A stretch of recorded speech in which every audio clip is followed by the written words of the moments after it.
Hello, my name is Teresa Garay. I'm going to be with you today, and we are going to talk about the vocational test results, and we will see some of the exploring careers as well as understanding the GPA. So we will go over the two different type of GPAs, weighted and unweighted, and why they are important, and the relevance of having a high school plan and how to utilize it to your advantage.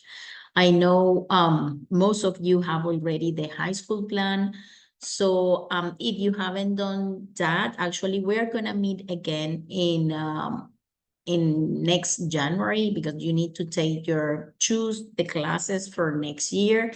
And based on how your this semester goes for each one of you, so we can give you some suggestions for next year. So what are the best courses for each one of you? So today we are going to start thinking about, the vocational test results. Each one of you got a report. So you already know, where to look for the information, how to get into U Science, and look for, the filters of which one are the best fit careers for each one of you. And we know that at the end, so the test is based on your aptitudes. The aptitudes is how your brain is wired to learn and solve problems. They don't change, they guide you on how you approach challenges. Skill and interest can change, but aptitude stay constant.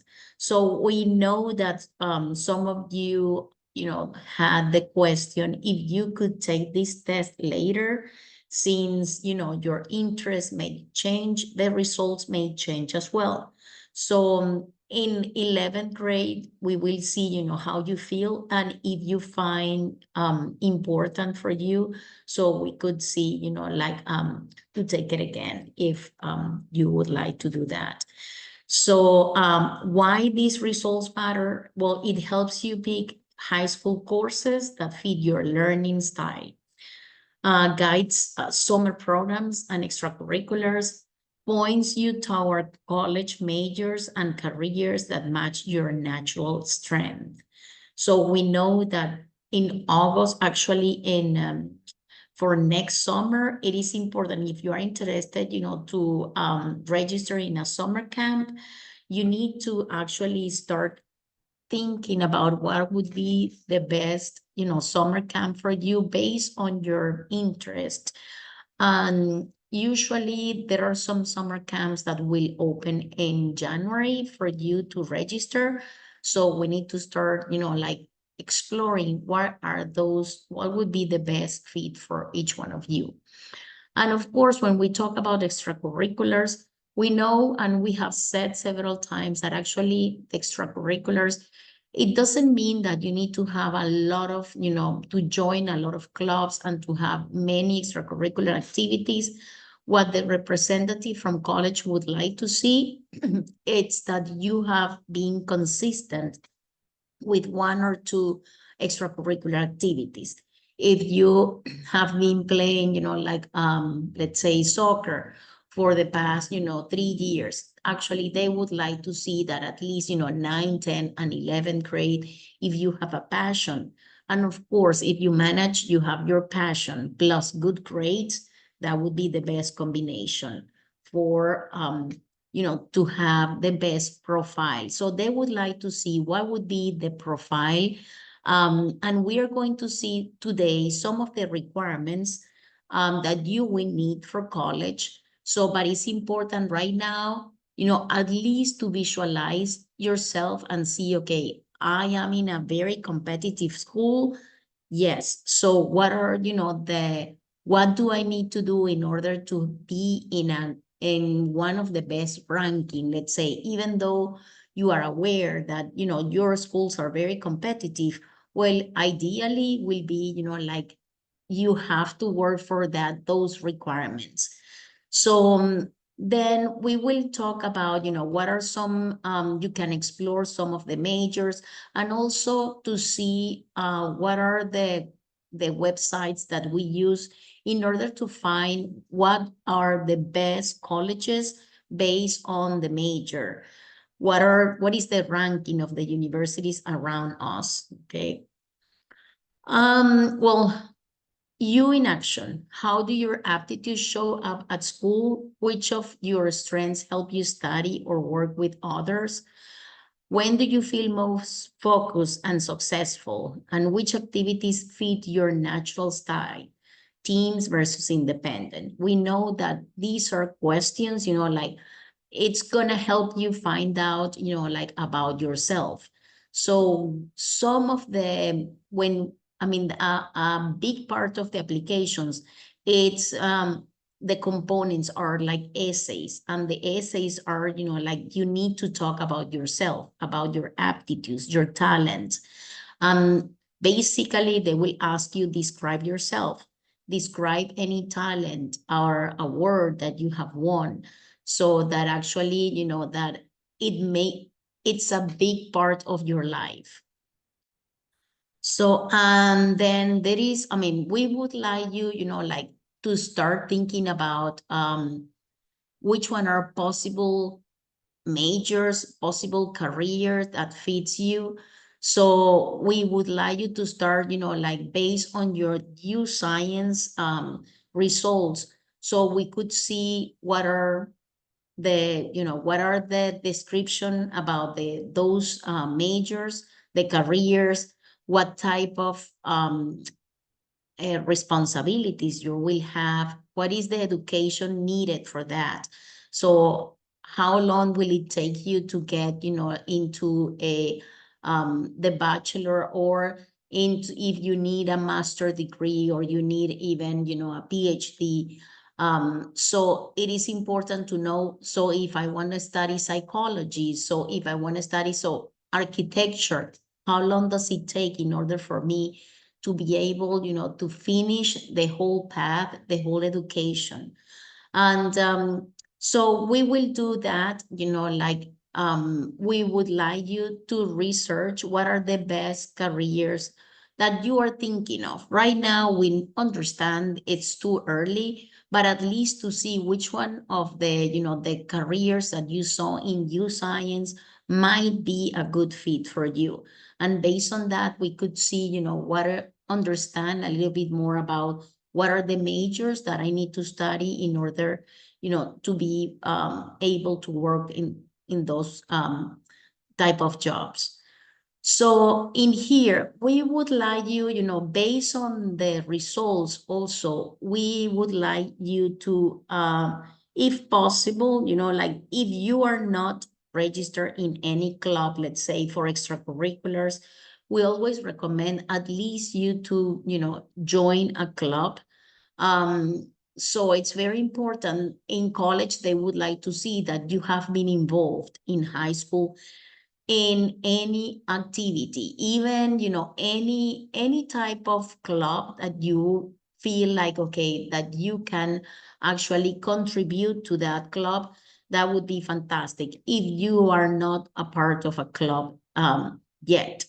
So we will see what are the best. We will actually provide you with some possible, summer activities and volunteer jobs as well. And of course, so we would like you to think about what is your personal, growth goal. So where do you want to actually be? Where do you see yourself, like, how do you visualize yourself when, in 4 years?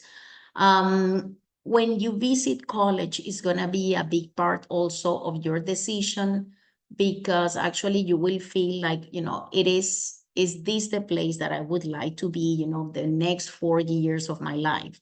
So definitely, college campus visit are also very important in all this process. Okay. Now, we would like to show you an example. Since everybody has, the U Science report, we wanted to show you an example about the GPA. So let me show you. There were some questions. Let me see if right now I want to make sure that I'm sharing. This is a transcript. So the transcript is where you will have right now. I understand that you still don't have your transcripts.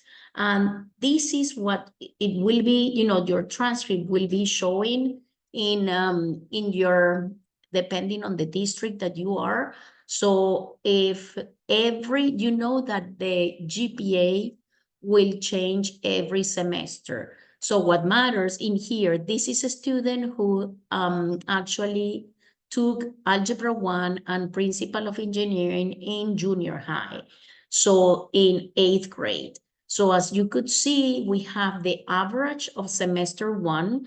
So Algebra 1 was a 90 and semester 1, and then semester 2, 91.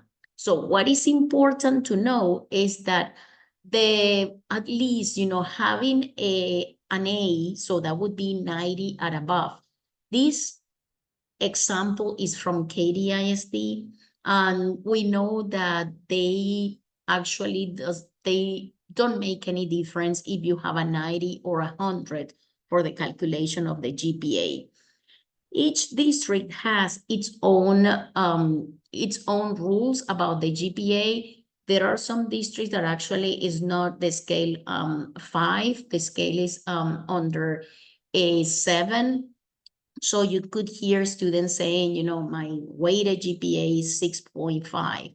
So that's why. So actually, we need an unweighted GPA, which is under the scale of 4, so that colleges can compare every student, any student from any state, everybody under the scale of 4.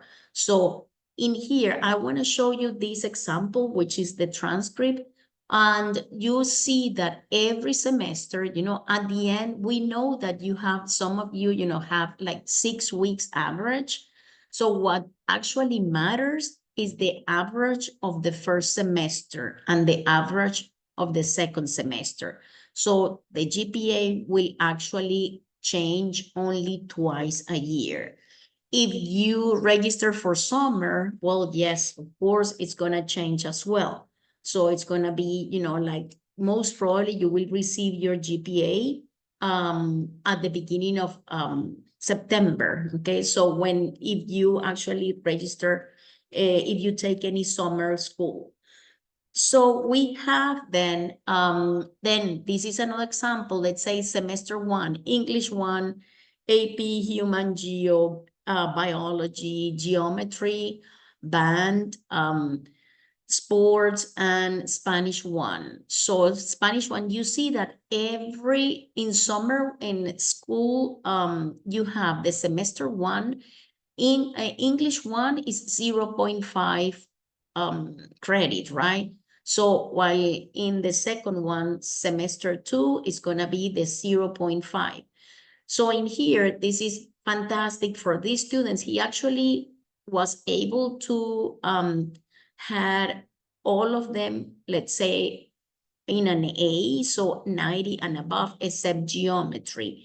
So the second semester, he managed to have a 91. So this would be like the maximum score that he could actually have based on the classes that he had.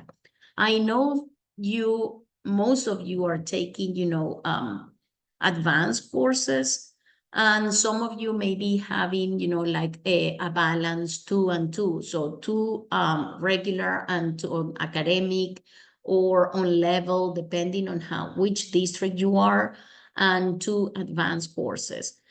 So let me show you one example. I know that most of you had also the GPA calculation with Isabel. If you haven't actually met for the calculation of your GPA, so we are going to do that in January when you get the first transcript. So we are going to see to calculate what would be, like the first, I'm sorry, this is I wanted to show this one in here. So this is one example. Let me come here. Okay. So this example has the student only took Algebra 1. Algebra 1 and in 8th grade. So you are going to see that actually in semester 1, what we know about the GPA, I'm sorry, about this, is if it's academic course, it's going to be a 4. If it's an,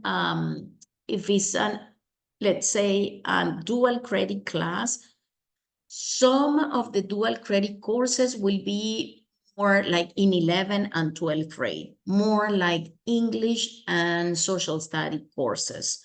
So either pre-AP or AP, CAP classes, advanced courses. So this is, the way you will be calculating the GPA. So if it's a CAP class, it's going to be a 5, dual credit 4.5, and academic courses a 4. This is from 90 to 100. Then from 80 to 89. So if it's a B, so what is important is if it's a B, if it's an A, if it's a C, so it's actually from 70 to 79. So that would be the score. So we see that every time, so if it's an A, it's going to be a 4 for academic. If it's a B, it's going to be a 3. If it's a C, it's a 2. And then if it's advanced, 5, 4, and 3. Only, for you to know, dual credit courses are courses that actually are college level class, are professors from the community college, ACC, or Lone Star that come to your school and they'll teach the class. Is actually very convenient. You can take, if you are thinking to stay in Texas, that would be if you don't want, to take an AP course because it's too advanced, let's say, the pace is really fast for you, then another, possible class would be dual credit, which give you credits for college as well, same as AP courses. So this is then, we know that, like in 9th grade, so you will have, most of you have English, geometry, bio, word geo. Let's say from fine arts, we need at least one credit. We know that a lot of you are in orchestra or band or sports as well. So physical education, and also you have, electives. Then we know there are 7 credits that you need to take. So 4 of those 7 credits are your core classes that we don't have too much flexibility for those. So this is what they offer, and that's what we need to take. The only flexibility we have is to choose if it's academic or advanced, right? So then we have, like we know that the mandatory courses, at least I need, the other languages. So the foreign language is going to be 2 credits that I will need in order to graduate. From fine arts, I need 1, but most of you will be taking, like every year because it's an extracurricular activity, or sports as well. And also we know that, some of the courses, it's only, we don't have too many, let's say, in order to have advanced electives out of 5, let's say, most of them are under the computer science path. So based on this is one example, that as you can see, the only class that was academic is it's orchestra. So it's the fine arts credit. So then you have 6 credits, and out of the 6 credits, the GPA from 9th grade is gonna be 4.8. If I have an A in all of them, of course. So 4.8, right? What happened if I have a B? So you will see that, if I have a B, so from 4.83 goes down to 4.75. So it makes a big difference, and also this is important, why are you working all this for your weighted GPA? Because the weighted GPA is the one that is going to give you your ranking. So which position you are among the class of 2029. So it's going to vary based on your school, so how competitive your school is. Maybe, for some students, depends on which school you are. Having a 4.3, you might be in the 25%, while in other school having a GPA 4.3 is not enough to be in the 25%. So let me show you the example about the transcript. If I finish that, so this one, when you look at the transcript, at the end of the transcript is going to tell you which one is your position among the class of 29. I mean, this one is an old transcript, but this is what I wanted to show you. You have your weighted GPA, some districts out of 5. So in this case, this student had 4.10, 42. And based on that GPA at that moment, the student was in 134 position among 658 students in that class. So in that school, so if it's the class of 2029, so they are going to tell you, okay, based on your GPA weighted, so you are trying to get as high as possible, so the closest to 5, right? So to be able to get, like, if it's possible to be in the 10% of your class, that would be fantastic. We know that legally, if I am in the 10% of my class, so all public universities in Texas will actually give me an acceptance letter, except UT Austin, which is the 5% of the class. If I'm in the 5%, I know that automatically I am gonna get into that university. I need to do the whole process, yes. So like everybody else, you need to do all the requirements for the applications, but at the end, you know that you will receive the letter of acceptance.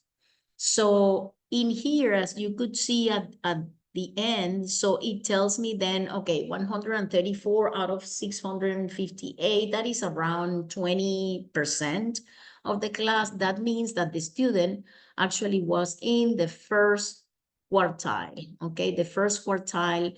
So they measure the position every 25%, like, okay, so the first 25, second 25, so the 50%, 75%, or fourth quartile. Okay, so that's the way. If I'm the fourth quartile, that means that, my GPA is not as high, or my school is very competitive.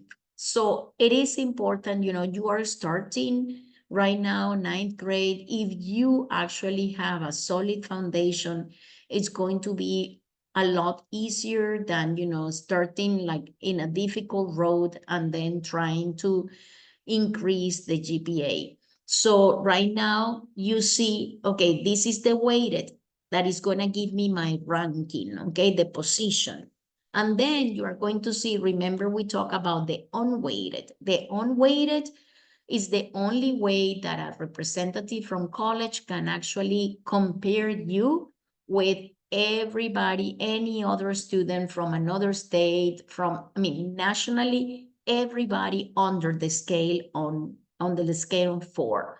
So that would be 3.4792 out of 4. This is the unweighted GPA.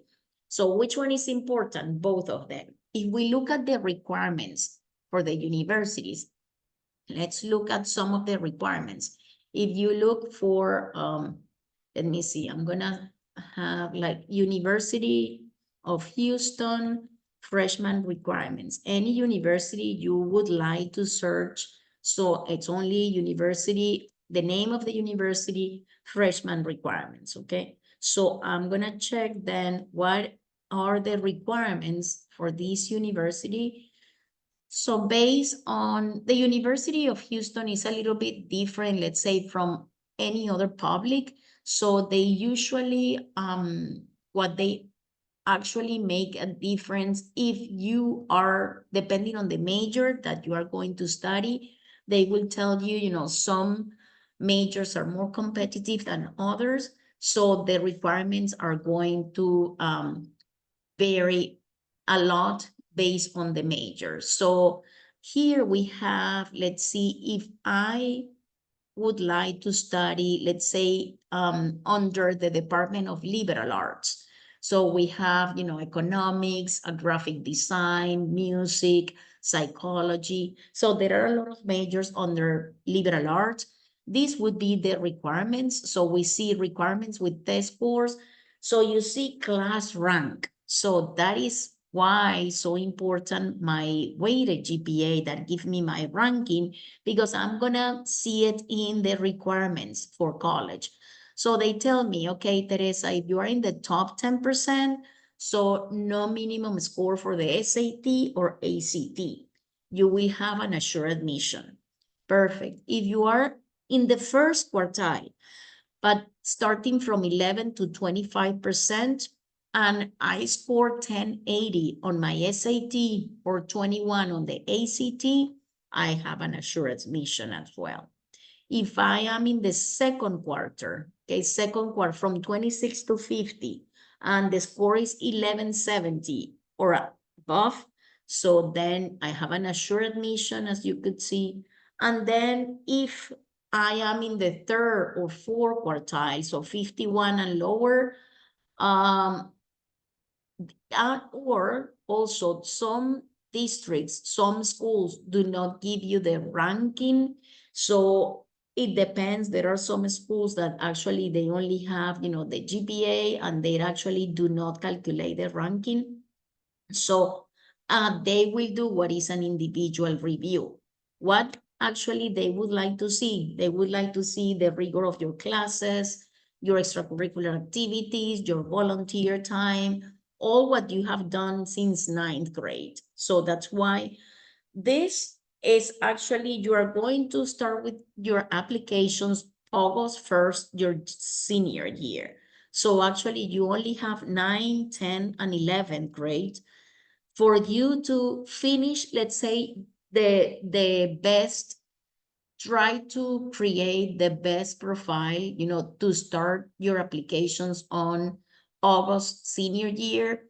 So basically your senior year does not count for the universities to be accepted. Let's say once you actually you have been accepted, the university, of course, is going to ask you at the end of your senior year, I would like to see a final transcript. But actually, they gave you the letter of acceptance from the very beginning. So usually you apply August and September. By October, November, you should know which one are some of the universities that will accept you. Some others are waiting, let's say, until December 1st, where most of the universities close. Is that that's the deadline? And then sometimes you need to wait for, September, January and February in order to hear, the results. Okay. So in here we have, this is an example now, depending on different majors in here, as we were saying, that based on the major, there are some other majors that require here additional requirements. For instance, like if you think about, the Department of Arts, so some of you might need, like if you want to do a major and a minor, let's say, and I would like to study, let's say in here, I see, for instance, College of the Arts. I have dance, graphic design, music therapy, painting, performance. Some of these may ask for, like a portfolio if you are going, to, or if it's performance, so you need to, prepare for auditions, or if you are planning, for to apply for architecture again, so you will need to create your portfolio in order to be part, you need to add that to your applications. So those are extra requirements.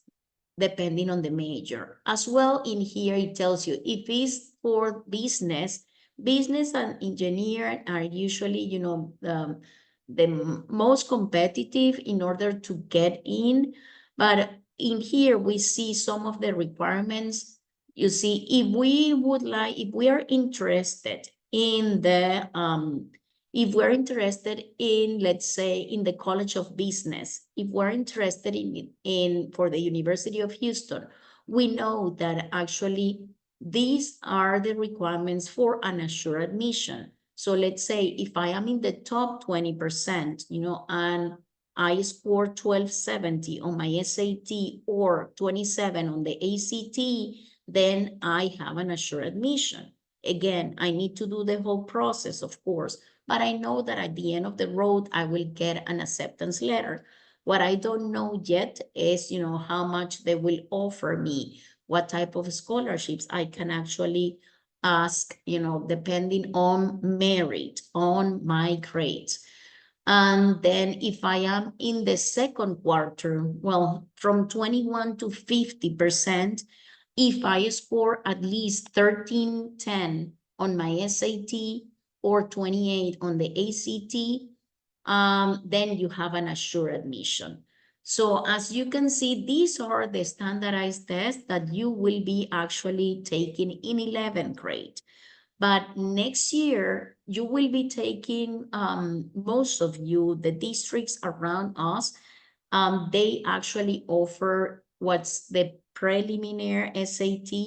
So for 10 and 11th grade. Actually, this year I was told, some of the students told me from Lamar, they actually took also the PSAT, the preliminary SAT. Not every district actually offer that. If you haven't taken it yet, so it's gonna be next year in October. That is usually when the schools offer the preliminary SAT. So if you didn't take it this year, you will take it twice. Once in next year in 10th grade and the other one in 11th grade. We will see how relevant those tests are, especially the one in 11th grade may grant you some scholarships. That's why it's not only to know, how, let's say how far you are. The preliminary SAT and the SAT is the same structure. So it's exactly the same. So the requirements are for the SAT, but they give you the possibility to start practicing and to understand, the structure of the test. I mean, since 9th or 10, 11th grade, okay?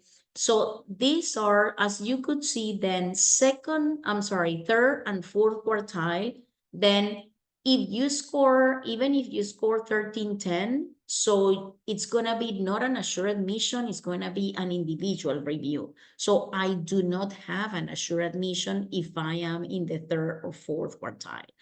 So I wanted to show you these examples and to make sure you understand how important your weighted GPA is. It's the one that gives you your ranking. And I know some students tell me, well, it's not fair, Teresa, because my school is very competitive.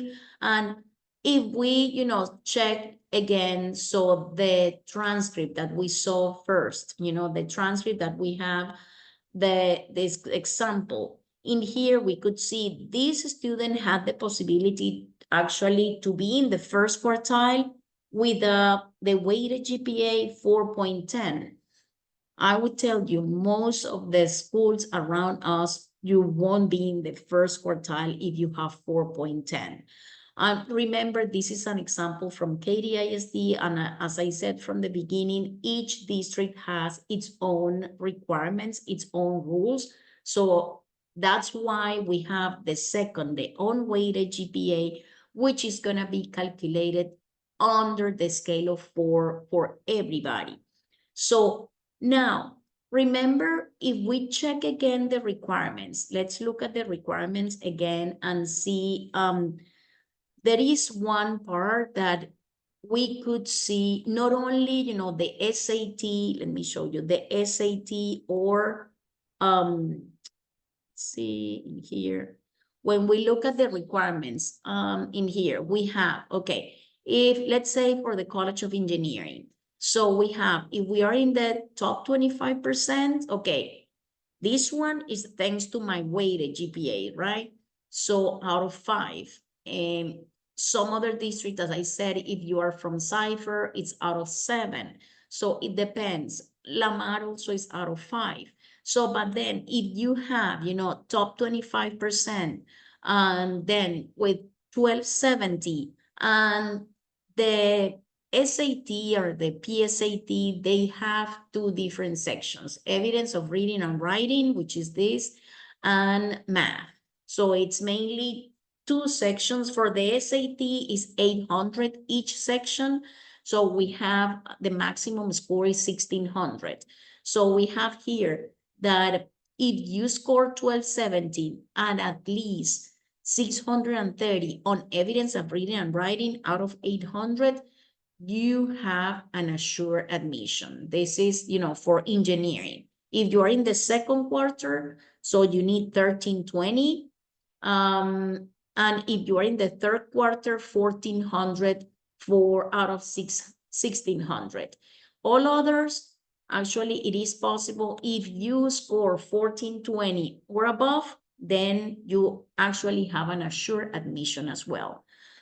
So as you could see, you have here the ranking, your weighted GPA. But now, if you look at this column that says without a test score, some universities will actually allow you to apply without a test. What happens, to the student that actually takes the test several times? The SAT, you have actually 8 times during the year in junior years where you will be taking the SAT. So you can actually take it as many times as you wish. But what happened if I don't do well? So let's say that I take the SAT and I don't see that actually shows how much I know. And I feel like, my profile from high school is actually very good. You can actually, right now, we don't know if this is going to continue like this, but right now you can apply. There are some universities that they call test optional. So University of Houston is one of them, so that you can actually apply without the SAT score. So if I am in the top 25% and my unweighted GPA, here it says unweighted, now is everybody under the scale of 4. If my unweighted is 3.8, then I have an assured admission. So it is possible, yes, but we know that 3.8, 3.9, so it's basically having most of my courses with an A, right, as we said. So in here, actually, there is also a slight difference that I want to mention. When they call it calculated unweighted, it's not the one that you will see in your transcripts, like the one we have here from the student, the example from the student. So in here, we know that we have weighted, unweighted, but actually, when you get your transcripts, that you will see that only the University of Houston so far is actually the one that does, when they call it calculated unweighted, they only use your core classes to calculate the unweighted GPA. So they are going to use only English, math, social studies, and science courses. So that's all. And based on that, you can, if you have a 3, well, it's hard, right? 3.8, 3.9 in your core classes, that then you have a chance, to apply optional test. And when we saw the requirements, I want to tell you that that is the minimum score that they expect you to have. If they say that, the requirements are 1270 on your SAT, and I mean, there have been sometimes students, like they say, I scored 1260. So only 10 points, and actually 10 points matter.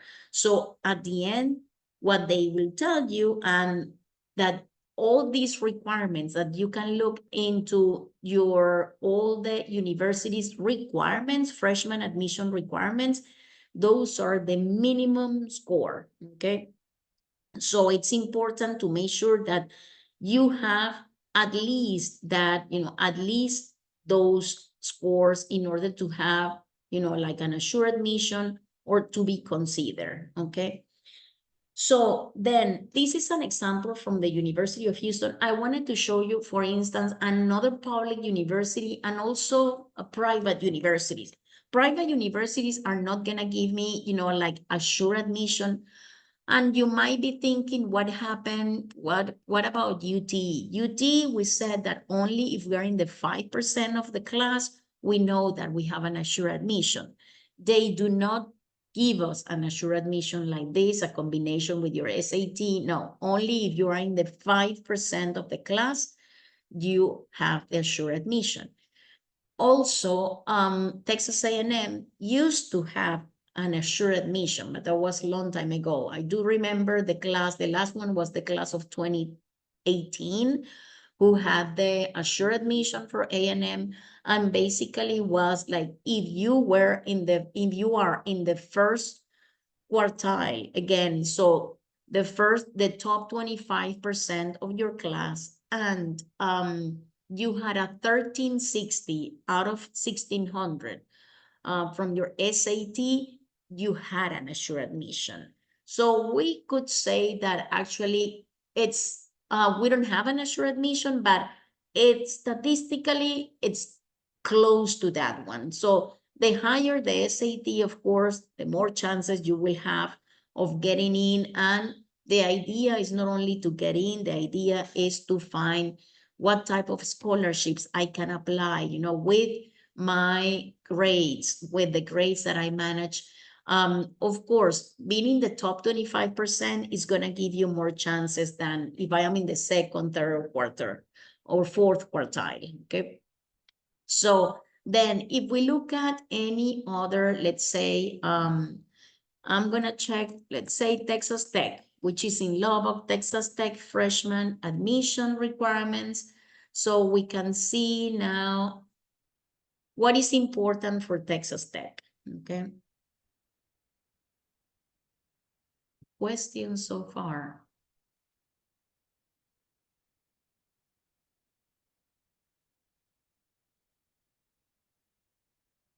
Okay, so this is the admissions, freshman admission requirement, Texas Tech at Lubbock. And we are going to see the requirements for an assured admission.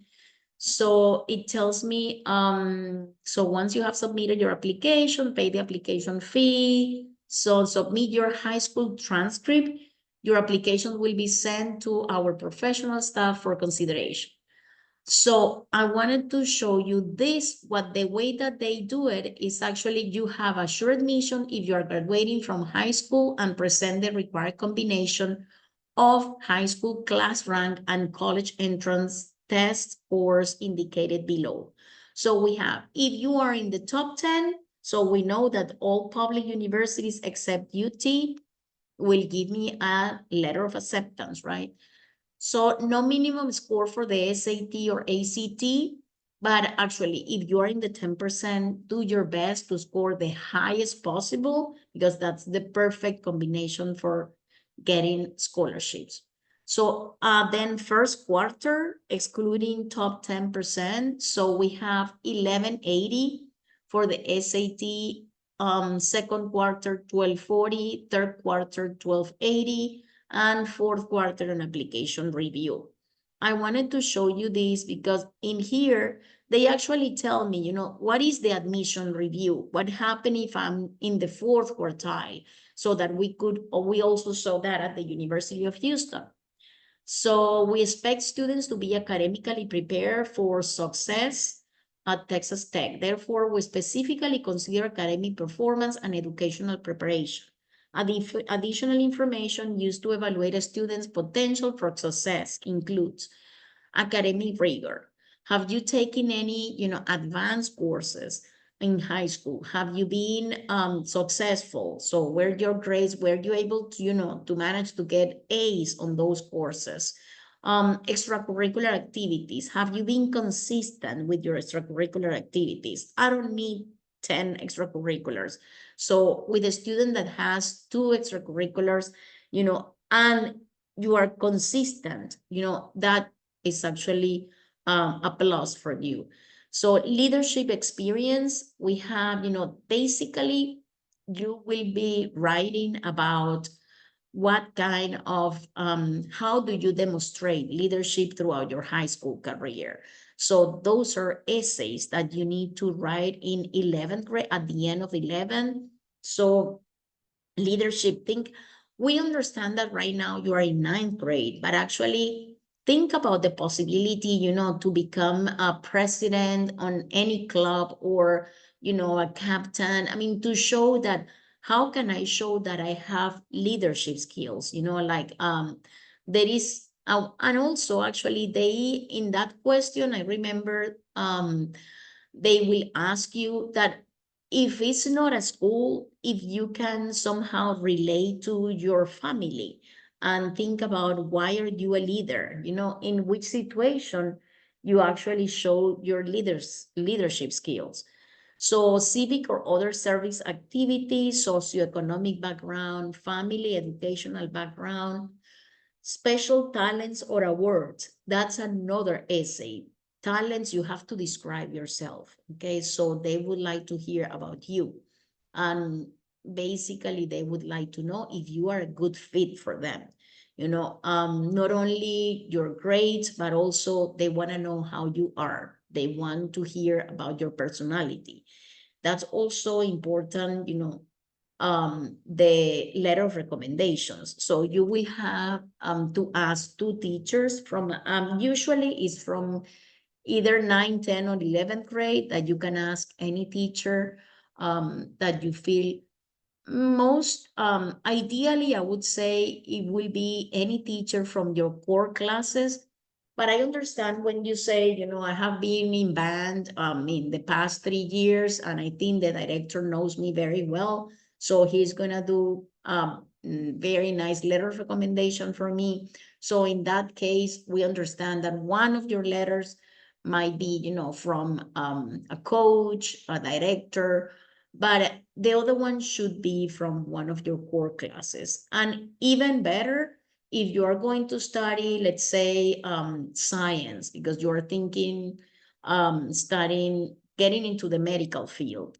So if that would be the case, if you can think of your science teachers, so that can give you a letter of recommendation, that would be even better. Okay. Or some of the teachers, you could see that they mention they actually, the college that they studied, that they graduated from.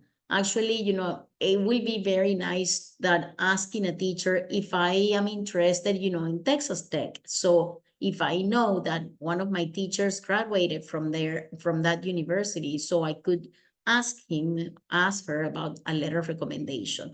You will do that in 11th grade, but so it is important, your relations, keep your relations with your teachers, because at the end, that they will be helping you. Letter of recommendations are not mandatory for public universities. They are recommended. But, if we don't ask for that, if you're thinking of applying at the end for a private school, like Rice, those are mandatory. So if you ask two teachers to do a letter of recommendation for Rice, so they can actually do it for any other university. At the end, it's the same letter for, that you are going to use for all the applications. All right, so this is what we see. And the last one says unique experiences of background. We know exactly that is also part of an essay as well. So they consider the essays a lot, as you see. So that is actually very important, okay? So this is, and also I wanted to mention in here, there is no difference if I'm going to study, they don't make, any difference if I'm going to study engineering or psychology or music. So it doesn't matter. It's going to be the same general requirements for any major that you would like to study, okay? So this is for Texas Tech. And now, if I want to know more about, let's say, Rice University, freshman admissions requirement. So we could see, okay, we're going to see that there is no unassure admission, okay, for private universities. We only have like statistically, like, okay, most of the time the terms are, they tell me, let's say 25% of or 75% of the student who got into Rice had an SAT higher than 1500, for instance. It's only like range of, like the percent of the students, the ranking of the students, but there is not an assured admission. They won't tell me, okay, based on, on your GPA, you will have an assured admission, or the combination with your SAT. That is not like that. So in here we have, like, what are the requirements? We have, let's see, application fee, Department of Arts decision, actually high school requirements. Let's look at the high school requirements. All what you will need to do is to send actually an official transcript. So once you are in starting 12th grade, you will ask for an official transcript. That is going to be mainly done by your counselors. It's an official transcript. You won't be sending that yourself. Course requirements, let's see. So course requirement, they will be asking, you see, it's everything general. So you have 4 English, 2 social studies, 3 math, 2 lab science, biology, chemistry, physics, 2 foreign language credits, additional credits in any of the categories above, and the total. So the minimum requirements are those. Don't worry, you will have those requirements actually. So once you graduate, the most important is always 4x4, for English, for math, for social studies, and for science, okay? Standardized testing. So we know that, okay, they have different also deadlines depending on if we will see that later, depending on the type of application that you do. And then you have, additional testing policies. So it's either the SAT or ACT. That's another test that later we will talk about that. Most of you will be taking SAT because most of your schools actually offer the preliminary SAT, PSAT next year. So that's why at the end you will be registering for the SAT. And most of your schools actually offer you the SAT as well, the second semester your junior year. What is also important, letter of recommendations. We know, let's see, the letter of recommendations. Usually they ask for a letter of recommendation from the counselor from teachers, to teachers, that highlight the applicant's academic strength and contribution in the classroom. Okay, should be teachers of 4 academic subjects, and ideally one recommendation would relate to the application's intended area of study. So though not a requirement, we would prefer letters come from teachers who have taught the students for a full course. Okay, so not only a semester, or preferably a 1-year course. Okay, and what else? Supplemental letter of recommendation. So the counselor recommendation. So usually, even though you don't know your counselors, maybe in 11th grade, if you apply to a private university, you will need to ask for a letter of recommendation from your counselors. To be honest, they they don't know everybody, of course. Usually each school has a package. They give a package with a lot of questions to the students that basically you will be doing the letter of recommendation based on your answers. And it's a lot about, your strength, your let's say, weaknesses. So at the end, based on your answers, they will be doing the letter of recommendation for you. Okay. interviews. Some of the universities will interview you, only private universities, I would say. Application status, let's see, and what else do we have in here? Financial aid and scholarships. We will see how many type of scholarships. Usually you have these two types: need-based financial aid based on my income and how many dependents we are, like how many dependents as parents we have. And based on that, you will be actually doing the FAFSA form in 12th grade. So it's going to give you an accurate number, if you have any need financial. And the other way is through merit. That's it's going to be basically what the student is doing, your grades. Okay, so merit, the Office of Admission offers merit-based scholarships to incoming first-year students who distinguish themselves academically and personally within our highly competitive pool of admitted students. So there is no separate application or interview requirement.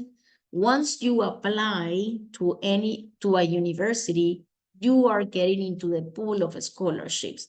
There is nothing extra you need to do, okay? So you apply to the university and then you have you will be notified if you get a scholarship or not, okay? Based on, your SAT, your grades. So that is usually how it works, okay? Once you have been accepted, then you can ask actually, you can actually talk to the financial department for the university and ask them, is there anything else I could do, like in order to get more scholarships? That is definitely recommended. So if you have the book, so that we have the book, I think that everybody should have the book at the beginning, the first class. So it tells you, at least some, that was the table of contents from last year.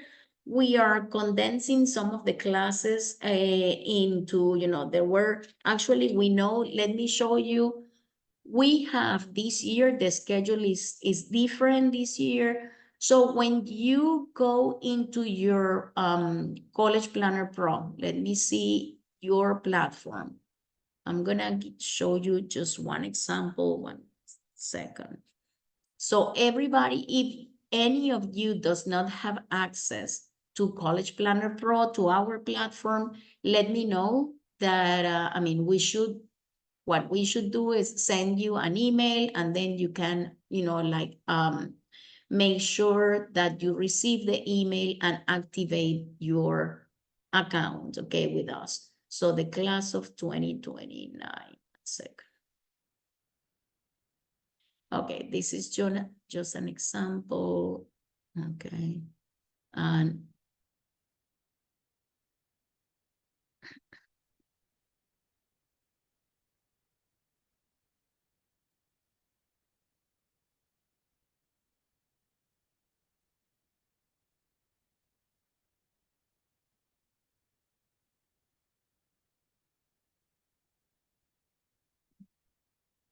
taking, okay. When you get into your dashboard, so you have always, the possibility to see if you click on the pencil where it says good evening and your name, so make sure that you click on that, and then you will have, like weighted, unweighted, so several fields that we would like you to actually update. Right now, I don't think that there is much. When there is one that is full of interest, if you feel like, you are, you have an idea, maybe a passion that you want to share with us, so we would like you to share that. So in here, just click on the pencil to edit the profile. Then you have testing. Under testing, right now, being in the class of 2029, you don't have any scores yet. But in here is where you are going to have your PSAT test, your all the scores, let's say, we would like you to add those for us.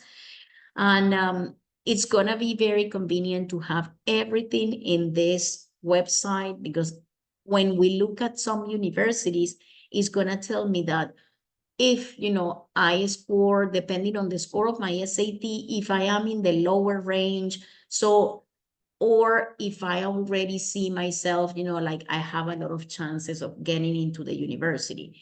This website is going to help us a lot too. In here, we have the option of colleges. And here, this is just one example. You can add colleges to see, what are the requirements. For instance, here we have one, University of Tulsa, any university that you can think of. They tell me, okay, what is the average GPA that they at least would like you to have. And also they tell me, the SAT and the ACT. What is, when I look at this, it says 75 percentile of the students who got into University of Tulsa had 670 out of 800 in evidence of reading and writing, the SAT.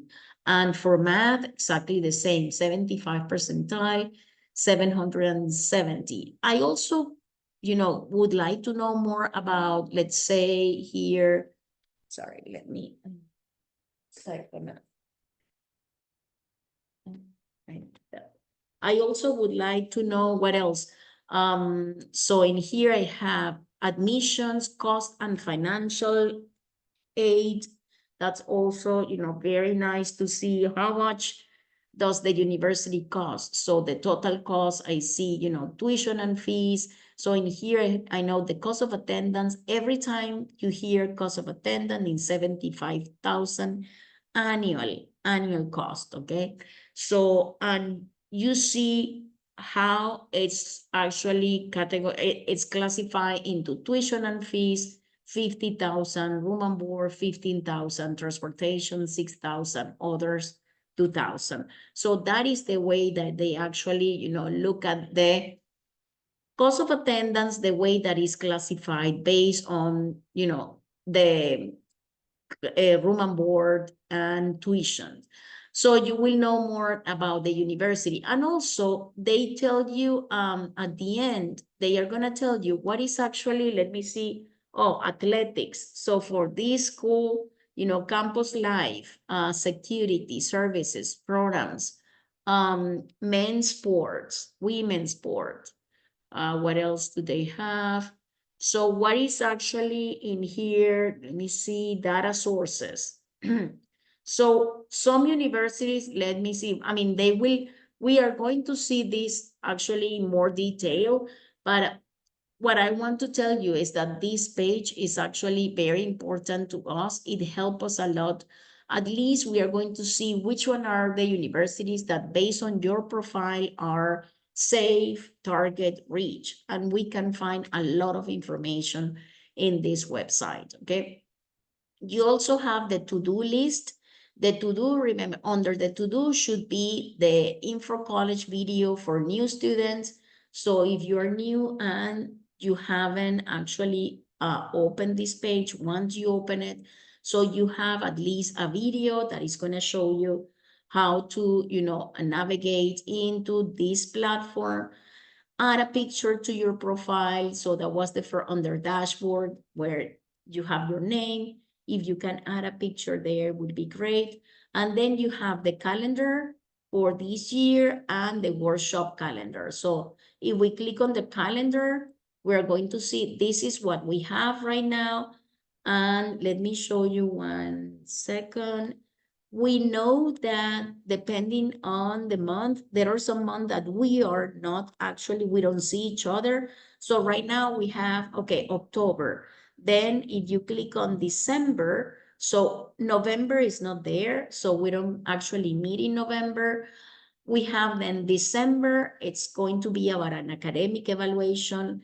Then we have January. January is going to be individual meetings with you to select the courses for next year. So again, the high school plan 101.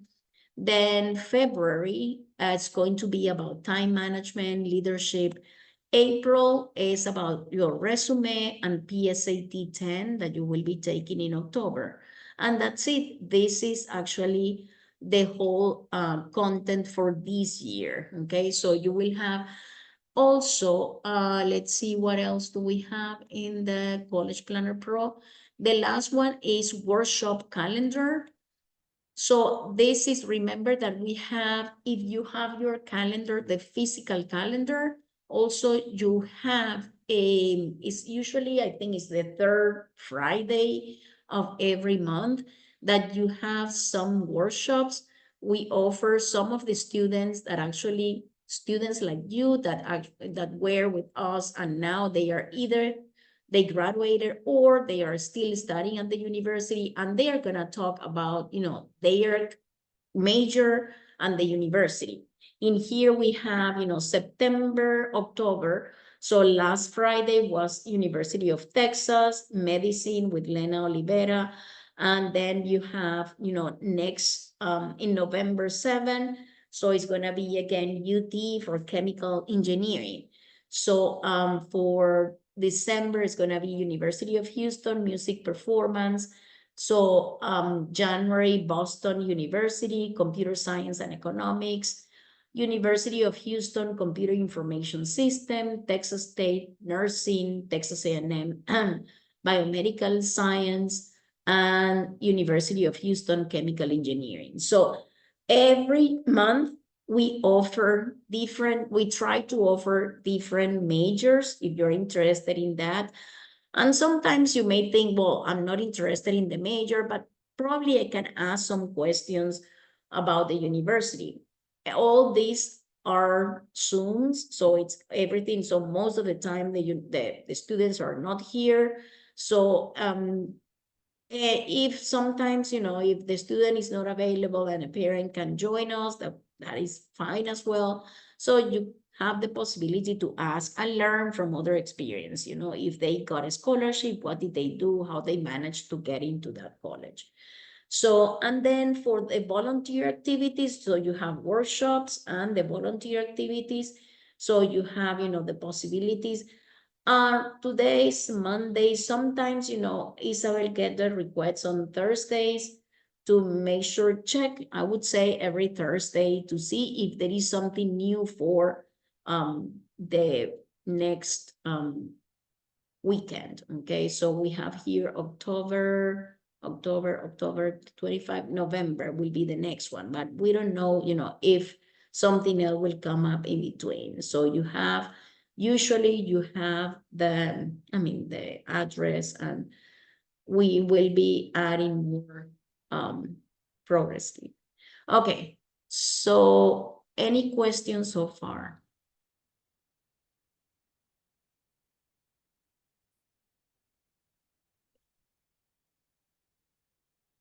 Okay, I want to show you the the example that we had about the transcript, the high school plan, that I know each one of you has one high school plan. What I want to make sure is that you understand for next year when you choose your classes, depending on how well you do this year, if you're thinking of taking everything advanced, that is perfect. But let's say that you have, 6 credits, and as we said, if we change, if it's a B, so it's gonna change. So if I have a B, it's gonna be a 4, a B is gonna be a 4. So in here we see, like, okay, it goes down a lot, but there is something even, like we need to think is for your own weighted. How do you calculate your own weighted? Anything that is a 4, I'm sorry, that is a 5, it will be a 4. The maximum score, if I have, this will be the maximum score. If I score an A, it's going to be a 4. If I score a B, it's going to be a 3.5 in here. I'm sorry, a 3. If I score a C, it's going to be a 2 for thinking about your own weighted. So I know, let me show you the example. I'm going to duplicate this. Okay, so algebra, let's say algebra is a 4. So if It's a course that I know the maximum is a 4, perfect. So I have an A, so it's not gonna change. So I have then my unweighted on, let's say on 8th grade was 4 out of 4. Excellent. Then what happened in 9th grade? If I manage to score, an A in all of them, let's say, okay, I have an A here, so my maximum score is gonna be a 4, right? So then in orchestra, I have an A, is a 4. But what happened in this computer science that I score a B? So it's not going to be a 4, a B is going to be a 3. So there is when you see, okay, my unweighted GPA, it's always, so I sacrifice my unweighted when I have Bs. So it's not going to be a 4, it's going to be a 3. And of course, uh, if it's a C, even worse because it's going to be a 2. Then that's why it's so important, like try when you think about your courses, think that, if I feel like I managed to get all of them an A, fantastic. So you are, if you are capable to do that, okay, I mean, no concerns about that. But if I know that I have my doubt about some of the courses, probably the best idea would be to have an academic course and score an A. It's going to be a 4 out of 4. So you will say, wow, what happened? A student who actually has all academic courses, right? And they score an A, a student, so the student score an A, it's going to be a 4 out of 4. So if we look at the requirements in here, so I'm going to say, oh, wow. So he has a 4 out of 4. So my unweighted GPA in here, it's going to be a perfect score, 4 out of 4. But what happened with my class rank? If I have a 4 out of 4, so I won't be able to be, you usually get what advanced courses in order to get closer to score an A and get closer to a 5, right? So that is the idea of my weighted GPA out of 5. So I'm trying to get, 4.5, 4.6. So the closer I can to 4.8, 4.9 even. So if I don't risk, if I don't take the risk of, having some of advanced courses, then my ranking is not going to be probably, like too high because I'm actually getting all academics. But at the end, I want to make sure that if you're a student, that it's okay to take all academic, and you know that if you start taking, advanced courses, you will have problems then, scoring B's or C's. Then we need to be realistic. And at the end, we know, well, it's better to have an unweighted GPA, 4 out of 4, even though my class rank is not going to be as high as I would like to be, like maybe with a 4, so maybe I'm in the second, who knows, second, depending on the school. So which one will be my class rank if I don't take any advanced courses? Ideally is to have a balance, and if I can, score an A in my advanced courses, that will be fantastic, that then I will have both scenarios, ideal. All right, so let me see what else do we have in the presentation. The last part, actually, we wanted to talk about, when we think about careers, usually, you have the possible majors, exploring majors. That is something that we will be doing, in the next 3 years. But there is one website that I wanted to share with you. It's called Occupational Outlook Handbook. So that is occupational Outlook Handbook. And this website, it gives us an idea based on the occupations in here. Let me see, let me make sure that I'm okay. It tells us what is, if I want to study architecture or engineering. So you can actually look at all the information depending on the major you would like um, to study. So it tells you, okay, if it's aerospace engineering, engineers, so the job summary and the entry level of education. So in order to um, be employed, so to work as an aerospace engineers, I need the bachelor's degree. So it's going to be at least 4 years. And also they tell me the average the media pay. So for those careers, for each one, if it's an architecture, bioengineers. So we have most of them civil engineering technologies. Then they tell me it's just an associate degree, it's only 2 years, might be at the community college. So there are some of these, majors occupations that you don't need. You don't need the college level but only, as an associate degree, like it's mainly to be a technologies or technicians, okay? So then you have in here, every time, let me choose aerospace engineers. So it's gonna tell you about, okay, they all have a video about, what is that career about, and you have what they do, work environment, how to become one, media pay, job outlook, state and area data, similar occupations, and more information. So we have all this for each of the occupations that we have in this website, okay? So that is one that we could start. And also, if we look at our new science, that also you have the possibility to, when we look into the universities or majors, we can find out more, that from new science, there is one section that you can learn about depending on the cluster that you are actually, if I want to study, let's say marketing, so it's going to tell me, okay, which one are the colleges? This one is in new science, but it is, okay, it doesn't show me. Let me see. Takes a little bit slow.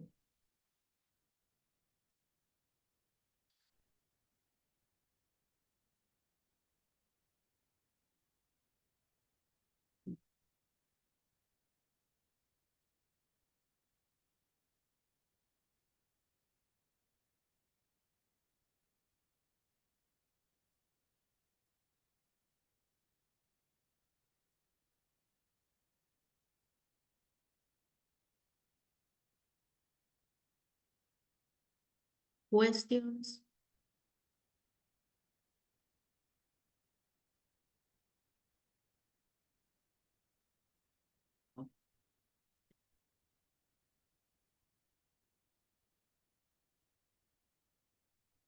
Okay.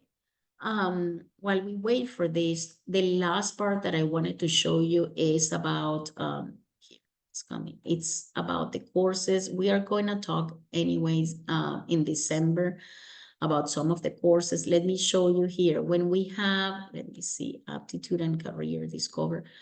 So what are some possible courses for next year? I know that you are thinking, that maybe advanced courses. What are some possible AP courses that you can take, depending on the area that you are.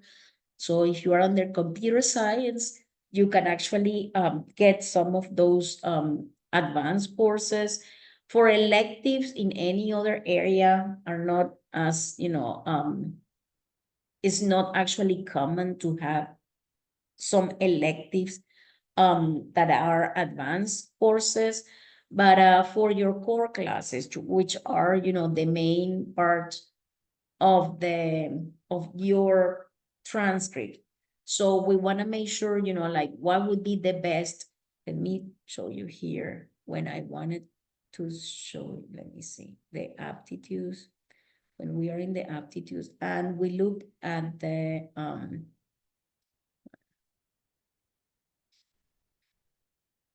best fit careers, you can also explore in here, explore colleges. when you look at the colleges, they are going to ask you also if you want to explore some majors.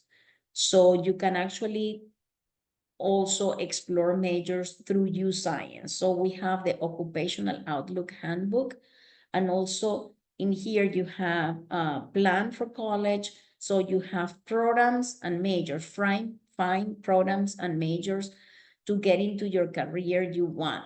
So you can start exploring. And in here you have, okay, if I would like to know, like, okay, what would I'm interested in business, marketing. So it's gonna tell me all the majors, that are related to that department. So we have accounting technology, technician, accounting, business management. So, and then you can search actually and look for more information, business administration, general. So you can search and see related careers that are, related to that major. And what are some of the nearby schools? In the text that the address is here in Texas, that's why, it recommends you some of the universities in Texas that have that program. So this is, like an idea, but it's important. So you have several resources that actually you can use. Remember, when you look at, like in here, I see that, these students selected Rice. This is one of the favorite ones for her. So we have, the possibility to search the majors and also the universities in U Science, okay? So let me see. Okay, so the last part that I was saying is that based on your interest, we will see, like which one are the courses that you will be taking next year. And we want to make sure that, you understand the difference between APs and dual credit courses. This is, a part of, I wanted to show you general idea of, let me show you here. This is a 4-year plan of, let's say, psychology from the University of Houston. And there are some classes that you can get rid of, in high school. If you study these classes in high school, so you will be actually having like exemption for college. This mainly it's 11 and 12th grade, okay? But in here we have first year writing 1 and first year writing 2. This is English 1301, English 1302. Usually you have the possibility to study in 11th grade when you take, dual credit courses or AP courses, English, with language and composition. So if you take an AP, it's gonna be valid, let's say in Texas, and not only Texas, but also, nationally. So that's why most of the students would like to take an AP. But if I know that is the pace is too fast for me and it's too high, it's too competitive for me, so I don't want to risk my GPA, so I can actually register my class as dual credit courses if I'm going to stay in Texas. Dual credit courses are convenient because those are, taught by teachers from the community college that come to your class. It's a college level class, it's considered, and it's going to be valid for when you apply to the universities and they see your transcript, they will see, oh, this student actually took dual credit English in 12th grade, language and composition. So perfect. So that would be, one credit that you can get rid of actually for college. So that's why I'm going to show you, it's called AP Policy Search, for each, you can search by which one are the courses that each university actually will accept if you take those in high school. Not every AP course is going to be validated, it's going to be transferred to all the universities. Some universities may prefer you to do it. Let's say if some universities, let's say I want to study engineering and I study AP calculus in 12th grade. when I transfer those credits into college, maybe, maybe Texas A&M is going to tell me, Teresa, I prefer you to start your foundation. AP calculus is going to be very important in your career. So definitely, I would like you to start and take AP calculus at the university. So anyways, it's going to help you because, if you already to have the knowledge, well, fantastic. So you're going to score an A in college. But still, like I understand that the main purpose of, getting AP courses, it's to have the exemption for you're in college, that you don't see it as time and money that you will be saving, right? So AP policy search, see, we are going to see an example. I have the example of in here, the University of Houston psychology that we saw, and we have like English. Most of the time, I would say it's either English, social studies. Those courses will be fantastic if you take them, dual credit or AP, because you can actually advance and you will be transferring those credits in to college. You don't need to take them in college then, okay? But if you take them AP, let's say it is important that you pass the AP test at the end of the year. So remember, it's not only your GPA. If you score an A in that class, fantastic, but you need, in order to transfer those credits into college, you need to score an A. I'm sorry, the scale is from 1 to 5. So you need at least a 3, okay, in your AP test. This one is taken, I'm sorry. Stay AP policy search.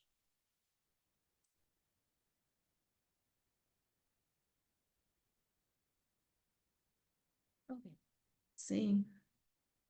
If you score, let's say that you have an AP course and you have an A, a 90 the whole year, fantastic. So you have actually the possibility, you raise your GPA, but that doesn't mean that your credit is going to be transferred. You need to pass with at least a 3 your AP test in May. So that is why it's so important. While dual credit courses is like a regular class, you pass your class and you have your credit transfers, okay? The only difference that the AP, it's going to be, accepted anywhere in the United States. Oh, we have problems to see that. We are going to see an example. Yeah, I'm not able to do this right now. AP policy search, I can't do it. So we are going to see an example in the next class. But what I wanted to show you is that depending on the courses that I get in high school, they will tell you, okay, I can see in the policy search, okay, which university I am interested. I want to see which one is the equivalent course that is I am going to actually get the exemption in college. If I take, English, US government, maybe, depending on what you are going to study, but let's say US history, that's another one that is very convenient, that you don't need to take it in college if you actually take it in high school. So basically, we're trying to, get prepared for the courses we're going to take next year to make sure that that would be, the best possible combination for each one of you. Questions? We are at the end of the presentation. So thanks for being with us tonight, and thank you so much. If there are no questions, this is it.